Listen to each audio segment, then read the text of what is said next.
Head coach Gary Kincaid is now in his 21st year directing the swimming and diving program at the University of Indianapolis, and their plan is to get multiple swimmers on both the men's and women's side to the Nationals upcoming in March. The Greyhounds have a lot of great stories to tell, including one young man that has already represented his country in the Paralympics. Over the years, I've asked you so much about your international students, but Dalton obviously is his own unique story. Tell me how he ended up at UIndy. Extremely unique story. Yeah, he's from northern Indiana, and I saw him swim at the IHSAA state championship meet in the 500 freestyle, and I was absolutely amazed. He's amputated below the knee on one leg, and he stood better on one leg than most people do on two legs. Right. So I'm amazed at his fortitude. I'm amazed at his ability to be himself. And he is, again, the Paralympics are in 2016. Correct. But yet, there's no Paralympics here in college athletics. No. And frankly, once he jumps into the pool, my guess is you don't notice a difference. You don't notice a difference, except for when he takes a flip turn. Then you notice a bit of a difference. But right now, and he'll be glad to tell you, but right now, after the summer, he is number 4 in the world in his disability class in the 100-meter breaststroke. Wow.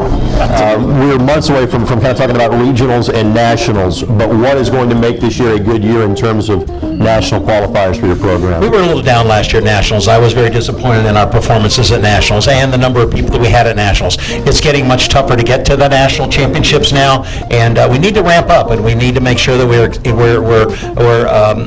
making sure that our mental preparation is above and beyond as well.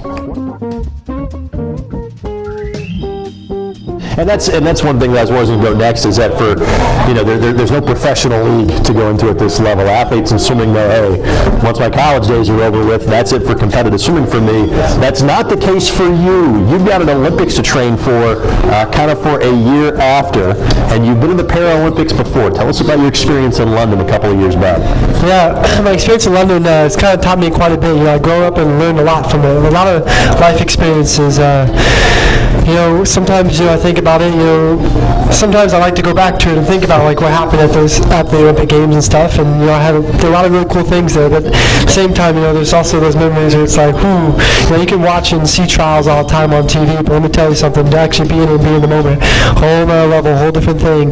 But it's exciting because in London I'd consider myself, especially a really young pup. I really inexperienced. I thought I'd been to college conference championships. Sure. I'd been to high school state championships. I thought Paralympics would be another meet just like that, and you get to that level and you get those London Games, it's nothing like that. It's completely different. It's a whole new level, whole new hype, and it's crazy. I'll say this: in London, I went there in London. I learned and experienced it, and I knew what it was like. So this time going to Rio, I have no excuses, to go there. I know what it's like. I need to perform. I have one goal left. I performed and accomplished a lot in my college career, especially in swimming, and I have one goal left. That's the medal.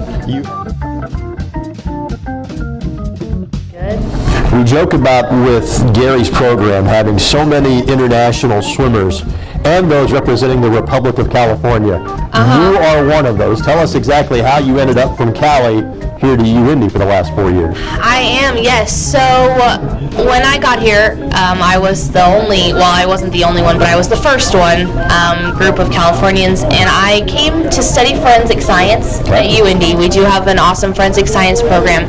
I'm actually a communication major now, so I did end up switching my major, but I was intrigued by the program, so I had heard of UIndy before Gary found me, and so when he found me, I realized that UIndy would be a great fit for me swimming-wise as well. And it's a nice change going outside of your comfort zone, and having lived in California for 18 years, it's nice. You can always go back. You hail from Rochester, Minnesota. Tell us how you ended up at the University of Indianapolis.